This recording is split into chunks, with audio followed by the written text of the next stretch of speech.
dikasihi Tuhan, malam hari ini kita kembali bersua dalam renungan harian online Sosial. Sebelum kita akan kembali melihat kebenaran firman Tuhan, mari kita satukan hati, kita berdoa. Kami naikkan ucapan syukur kami kepadamu Tuhan, tak henti-hentinya kasih setiamu senantiasa kami rasakan dalam kehidupan kami.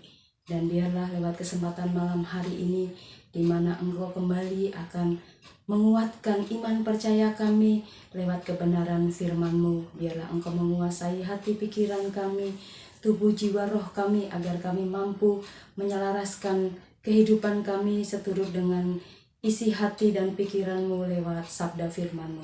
Kami siapkan hati kami untuk kembali diperkaya dengan berkat firman Tuhan. Dalam nama Yesus, haleluya, amin. Mari sidang jemaat yang dikasihi Tuhan, kita akan sama-sama membuka Alkitab kita di dalam Mazmur pasal yang ke-57 ayat 1 sampai dengan ayat yang ke-12. Saya akan bacakan ayat demi ayat dalam kitab Mazmur 57 ini. Diburu musuh tetapi ditolong Allah. Untuk pemimpin biduan menurut lagu, jangan memusnahkan Miktam dari Daud ketika ia lari daripada Saul ke dalam gua. Kasihanilah aku ya Allah, kasihanilah aku. Sebab kepadamulah jiwaku berlindung, dalam naungan sayap-Mu aku akan berlindung, sampai berlalu penghancuran itu. Aku berseru kepada Allah yang maha tinggi, kepada Allah yang menyelesaikannya bagiku. Kiranya ia mengirim utusan dari surga dan menyelamatkan aku, mencela orang-orang yang menginjak-injak aku. Kiranya Allah mengirim kasih setia dan kebenarannya. Aku terbaring di tengah-tengah singa yang suka menerkam anak-anak manusia, yang giginya laksana tombak dan panah, dan lidahnya laksana pedang tajam. Tinggikanlah dirimu mengatasi langit, ya Allah.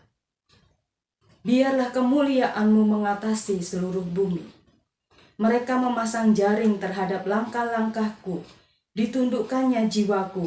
Mereka menggali lubang di depanku, tetapi mereka sendiri jatuh ke dalamnya.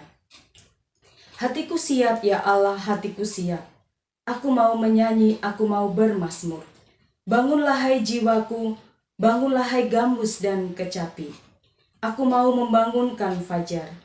Aku mau bersyukur kepadamu di antara bangsa-bangsa ya Tuhan. Aku mau bermazmur bagimu di antara suku-suku bangsa. Sebab kasih setiamu besar sampai ke langit, dan kebenaranmu sampai ke awan-awan. Tinggikanlah dirimu mengatasi langit ya Allah. Biarlah kemuliaan-Mu mengatasi seluruh bumi. Ini adalah sebuah nyanyian yang sangat indah yang dituliskan oleh Daud.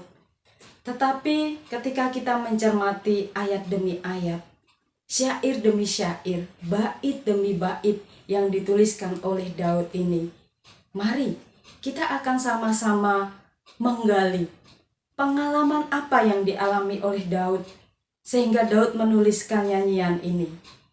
Ada satu ayat yang sangat perlu kita garis bawahi dari setiap syair demi syair dalam pujian ini.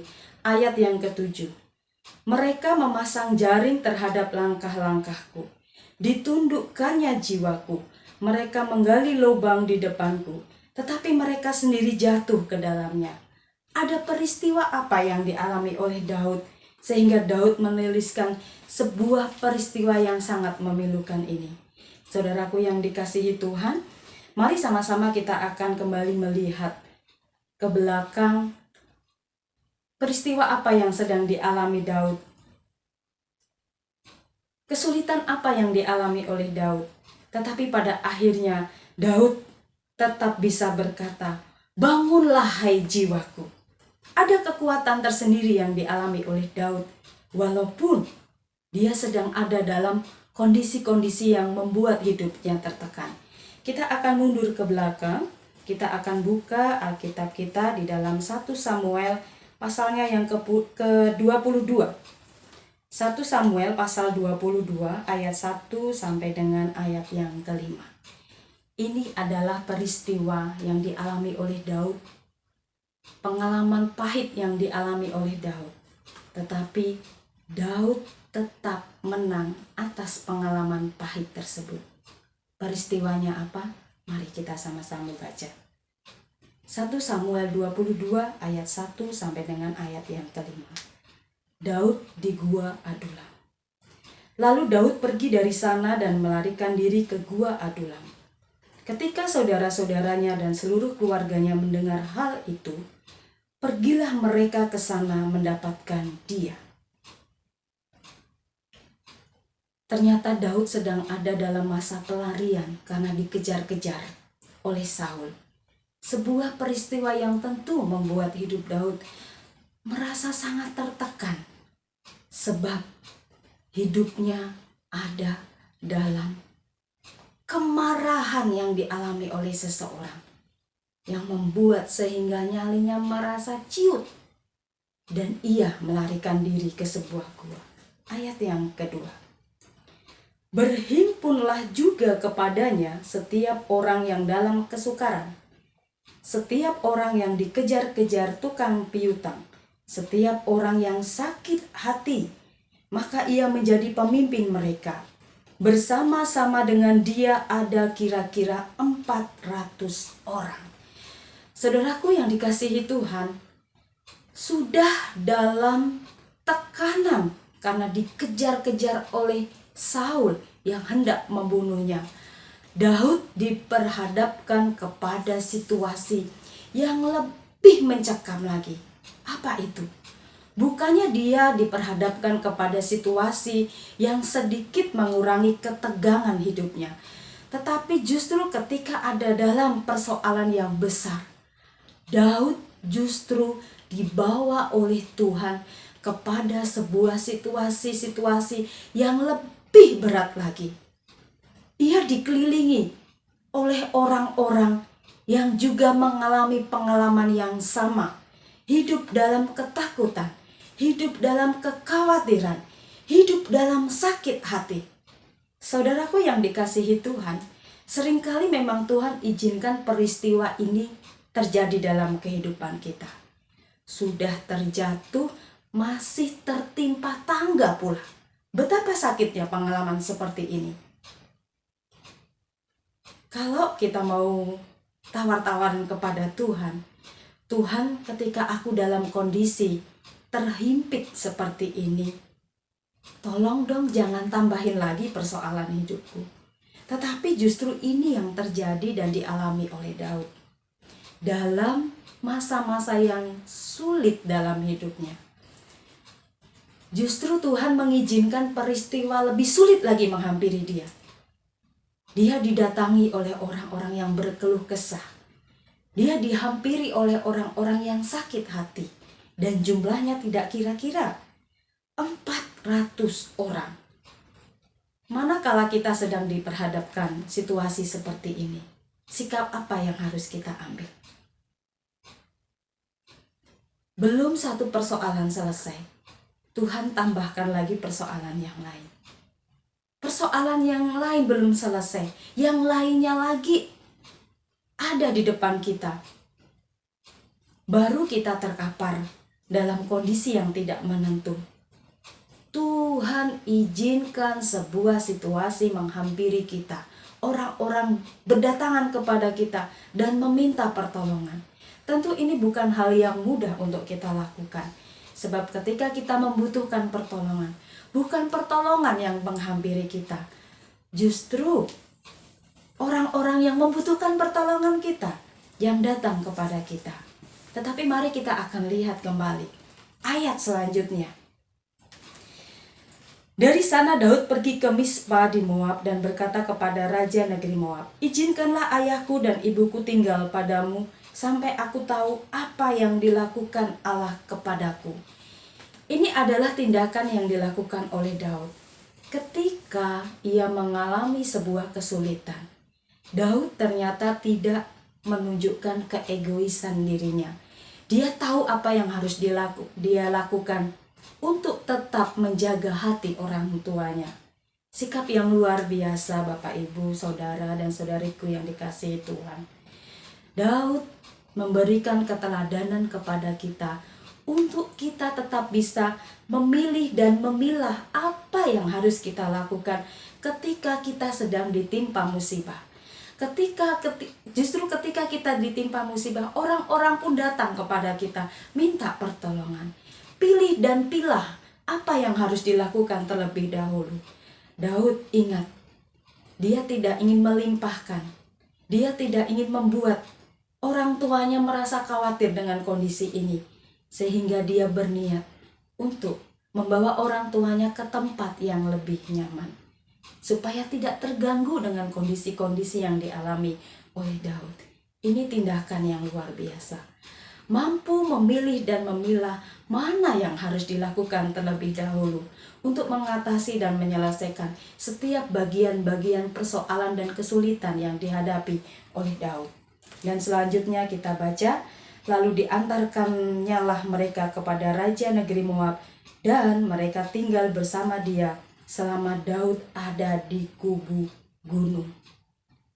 Ini masih tindak lanjut dari sikap Daud. Dia hantar orang tuanya ke tempat yang nyaman, dan dia kembali untuk menyelesaikan setiap persoalan demi persoalan yang harus dia selesaikan.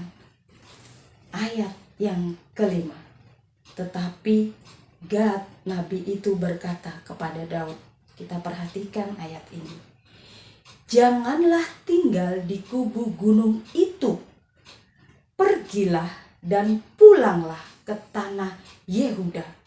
Lalu pergilah Daud dan masuk ke hutan Kerem. Tetap ada pertolongan Tuhan datang kepada kita ketika kita mampu peka dengan apa yang Tuhan mau dalam kehidupan kita, menyelesaikan setiap bagian demi bagian persoalan yang begitu rumit dan begitu banyak menghampiri kita. Pilih dan pilah mana yang harus kita lakukan terlebih dahulu di antara sekian banyak persoalan dan kesulitan yang kita hadapi. Ini berbicara tentang kita memanajemen kehidupan kita. Persoalan kita banyak, benar, tidak hanya kita yang mengalami banyaknya persoalan yang ada dalam kehidupan kita. Pahlawan-pahlawan iman kita yang kita baca lewat kebenaran firman Tuhan sudah memberikan keteladanan dalam hidup kita. Untuk itu, mari kita belajar untuk kita mampu memanajemen, mengelola setiap persoalan yang ada dalam kehidupan kita. Rumitnya persoalan, banyaknya persoalan. Bukan hanya kita untuk menyelesaikan persoalan kita sendiri, tetapi ketika ada orang-orang di sekitar kita yang datang kepada kita. Mari, kelola itu dengan baik atas pertolongan Tuhan. Yang utama, apa yang harus kita lakukan? Kita tanyakan kepada Tuhan. Mana Tuhan yang harus aku selesaikan terlebih dahulu? Mana Tuhan yang harus aku bantu terlebih dahulu? Dan ini yang dialami oleh Daud. Mampu memilih dan memilah setiap kesulitan-kesulitan tersebut dan menyelesaikannya satu persatu atas pertolongan Tuhan. Sehingga di dalam kitab Mazmur tadi, ketika Daud mengatakan, mereka menggali lubang di depanku, tetapi mereka sendiri jatuh ke dalamnya. Persoalan-persoalan itu akan terselesaikan satu persatu, asal kita mau bertanya kepada Tuhan. Seperti tindakan yang dilakukan oleh Daud. Peka dengan apa yang Tuhan sampaikan. Tuhan bisa berbicara lewat banyak hal dalam kehidupan kita.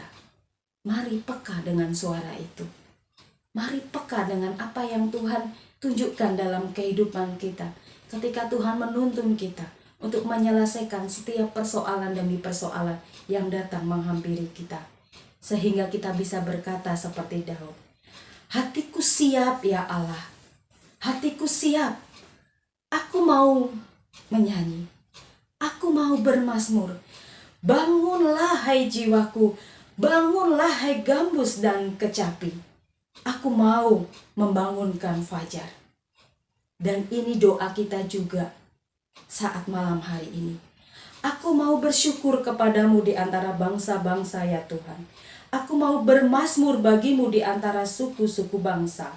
Sebab kasih setiamu besar sampai ke langit dan kebenaranmu sampai ke awan-awan. Dan kita mampu berkata, tinggikanlah dirimu mengatasi langit ya Allah. Biarlah kemuliaanmu mengatasi seluruh bumi. Ada kemuliaan di setiap persoalan yang Tuhan izinkan terjadi dalam kehidupan kita. Ada mahkota kemuliaan Tuhan sediakan ketika kita belajar tidak hanya melihat kepentingan kita sendiri. Kita tidak mengutamakan ego kita. Tetapi kita tahu memilih dan memilah mana yang harus kita tolong terlebih dahulu, mana yang harus kita selesaikan terlebih dahulu. Kiranya Tuhan menolong setiap kita semua di tengah-tengah situasi yang saat ini sedang kita hadapi. Persoalan apa yang Bapak, Ibu, Saudara, dan Saudari ku alami saat ini? Ingat, mari kita mampu memilih dan memilah mana yang harus kita lakukan terlebih dahulu atas pertolongan Tuhan. Kiranya Tuhan menolong setiap kita semua untuk mampu memilih, memilah bagian-bagian yang harus kita selesaikan agar hidup kita menjadi berkat di tengah-tengah sekumpulan orang, sekeliling orang yang ada di sekitar kita dan membutuhkan uluran tangan kita. Tuhan memberkati kita semua. Kita tundukkan kepala kita dalam doa. Kami tertunduk di hadapan-Mu Tuhan, mengizinkan tangan kasih kemurahan Allah memandu setiap kehidupan kami, agar hidup kami menjadi berkat bagi orang-orang yang ada di sekitar kami. Sekalipun kami hidup dalam kesulitan, tetapi Tuhan biarlah Tuhan kuatkan hati kami untuk kami tetap mampu berdiri menjadi berkat bagi setiap orang-orang yang membutuhkan pertolongan kami. Kami siapkan hati kami untuk tetap terus Engkau pakai menjadi saluran berkat bagimu, membawa jiwa-jiwa datang kepada Tuhan. Nama Tuhan ditinggikan dan dimuliakan. Ini seru doa kami ya Bapa. Di dalam nama Tuhan Yesus Kristus, kami berdoa dan mengucap syukur. Haleluya. Amin.